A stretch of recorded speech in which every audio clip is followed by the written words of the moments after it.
ನಾವೆಲ್ಲ ಇಲ್ಲೇನೋ ದೊಡ್ಡ ನಾವು ಯಾರಿಗೂ ಕೂಡ ತೊಂದರೆಯನ್ನು ಮಾಡಲಿಲ್ಲ. ನಾವು ಕಾವೇರಿ ತಾಯಿಗೆ, ಕಾವೇರಿ ಪ್ರತಿಮೆಗೆ ಒಂದು ಹಾರ ಹಾಕ್ಲಿಕ್ಕೆ ಬಂದ್ರೆ ಇಲ್ಲಿನ ಪೊಲೀಸ್ ವ್ಯವಸ್ಥೆ ನಮಗೆ ಅರೆಸ್ಟ್ ಮಾಡಲಿಕ್ಕೆ ಬಂದಿದ್ದಾರೆ. ನಾವೇನ್ ತೊಂದರೆ ಮಾಡಿದ್ದೀರಿ? ನಮಗೆ ಬೇಕಾಗಿರುವಂತ ಹಕ್ಕು, ನಮ್ಮ ಬೆಂಗಳೂರಿನಲ್ಲಿ ಕೋಟ್ಯಾಂತರ ಜನರಿಗೆ ಕುಡಿಲಿಕ್ಕೆ ನೀರಿಲ್ಲ, ತಮಿಳುನಾಡಿಗೆ ಬೆಳೆ ತಗೊಳ್ಳಿಕ್ಕೆ ನೀರು ಹರಿದು ಹೋಗ್ತಾ ಇದೆ. ಇದನ್ನ ಕೇಳಬಾರ್ದು ಒಬ್ಬ ಹೋರಾಟಗಾರರಾಗಿ. ಇದು ಎಂತ ಅನ್ಯಾಯ! ನಮ್ಮ ಸರ್ಕಾರ ಮೌನವಾಗಿ ಕುತ್ಕೊಂಡಿದೆ. ನಮ್ಮ ಸರ್ಕಾರ ಯಾವತ್ತೂ ಕೂಡ ರೈತ ಪರ, ಜನಪರವಾಗಿ ಏನು ಕೆಲಸ ಮಾಡಲಿಲ್ಲ. ಅಲ್ಲಿನ ರೈತರು ಇವತ್ತು ಬೆಳೆ ತೆಗಿಬೇಡಿ ಅಂತ ಹೇಳ್ಬಿಟ್ಟು ನಮ್ಮ ಮುಖ್ಯಮಂತ್ರಿಗಳು ಆದೇಶವನ್ನ ಮಾಡ್ತಾರೆ. ಏನ್ ಮಾಡ್ಬೇಕು? ಬದುಕಬೇಕಾ? ಸಾಯ್ಬೇಕಾ? ಏನ್ ಮಾಡ್ಬೇಕು? ನಾವು ಕೇಳಕ್ ಬಂದ್ರೆ ನಮ್ಮ ಪೊಲೀಸ್ ದೌರ್ಜನ್ಯವನ್ನು ಬಿಡ್ತಿರಲ್ಲ. ಈ ರಾಜ್ಯ ಸರ್ಕಾರಕ್ಕೆ ನಾಚಿಕೆ ಆಗ್ಬೇಕ್ರಿ ನಿಮ್ಗೆ.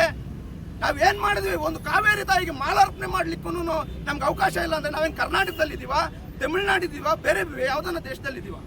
ಏನ್ ಅನ್ಯಾಯ ಇದು? ಇದನ್ನ ಕರವೇ ಸಿಂಹ ಸೈನ್ಯ ಯಾವತ್ತು ಕಣ್ಸೋದಿಲ್ಲ. ನಾನು ಅರೆಸ್ಟ್ ಮಾಡಿದ್ರೆ ಮಾಡಿ, ನಾನು ಕೊಲೆ ಮಾಡಂಗಿದ್ರೆ ಮಾಡಿ ಬಿಡಿ, ಅದನ್ನು ಕೂಡ. ಏನ್ ಅನ್ಯಾಯ ಇದು? ಕಾವೇರಿ ತಾಯಿಗೆ ಒಂದು ಮಾಲಾರ್ಪಣೆ ಮಾಡ್ಲಿಕ್ಕೆ ನಮ್ಗೆ ಅವಕಾಶ ಇಲ್ಲ ಅಂದ್ಮೇಲೆ ಇಂಥ ವ್ಯವಸ್ಥೆಯಲ್ಲಿ ಬದುಕಿದ್ದು ಸತ್ತಂಗೆ ನಾವೆಲ್ಲನೂ. ನಾವೇನ್ ಮಾಡಿದೀವಿ? ಏನ್ ದ್ರೋಹ ಮಾಡಿದೀವಿ? ಕಲ್ಲು ಹೊಡೆದಿದೀವ? ನಾವೇನಾದ್ರೂ ಇಲ್ಲೇನಾದ್ರೂ ಐತಿಕರ ಘಟನೆಗಳನ್ನ ಮಾಡಿದೀವ? ನಾವು ಶಾಂತಿಯುತವಾಗಿ ನಮ್ಮ ಕಾರ್ಯಕರ್ತರು ಬಂದು ನಾವು ಕಾವೇರಿ ತಾಯಿಗೆ ಒಂದು ಮಾಲಾರ್ಪಣೆಯನ್ನು ಮಾಡಿ ನಮ್ಮ ನೋವನ್ನ, ನಮ್ಮ ಅಳಲನ್ನ ನಾವು ಸರ್ಕಾರಕ್ಕೆ ಮುಟ್ಟಿಸಬೇಕಾಗಿದೆ, ಜನಕ್ಕೆ ತಿಳಿಸಬೇಕಾಗಿದೆ. ಇಂಥದಕ್ಕೆ ಅವಕಾಶ ಇಲ್ಲ ಅಂದ್ರೆ ಇದು ಎಂತ ವ್ಯವಸ್ಥೆ, ಎಂತ ಸರ್ಕಾರ ಇದು? ಇವತ್ತು ನಾವು ಏನು ಬೇರೆ ಏನು ಹೇಳಿಲ್ಲ, ನಾವೊಂದು ಮಾಧ್ಯಮ ಹೇಳಿಕೆಯನ್ನು ಕೊಡಬೇಕಾಗಿತ್ತು. ನಾವು ಕಾವೇರಿ ತಾಯಿಗೆ ನೋಡಮ್ಮ ಅನ್ಯಾಯ ಆಗಿದೆ, ನಮಗೆ ನಿನ್ನಿಂದ ಈ ಪರಿಸರ, ಈ ಪ್ರಕೃತಿ ಸಹಾಯ ಮಾಡಬೇಕಾಗಿದೆ, ನೀವು ನಮ್ಗೆ ಕುಡಿಯಲಿಕ್ಕೆ ನೀರು ಬೇಕಾಗಿದೆ, ಇಲ್ಲಿನ ರೈತರು ಬದುಕಬೇಕಾಗಿದೆ, ನಮ್ಗೆ ನೀರು ಬೇಕಾಗಿದೆ ಅಂತ ನಾವು ಅಳಲನ್ನ ತೋಡ್ಕೊಳ್ಲಿಕ್ಕೆ ಬಂದಿದ್ವಿ.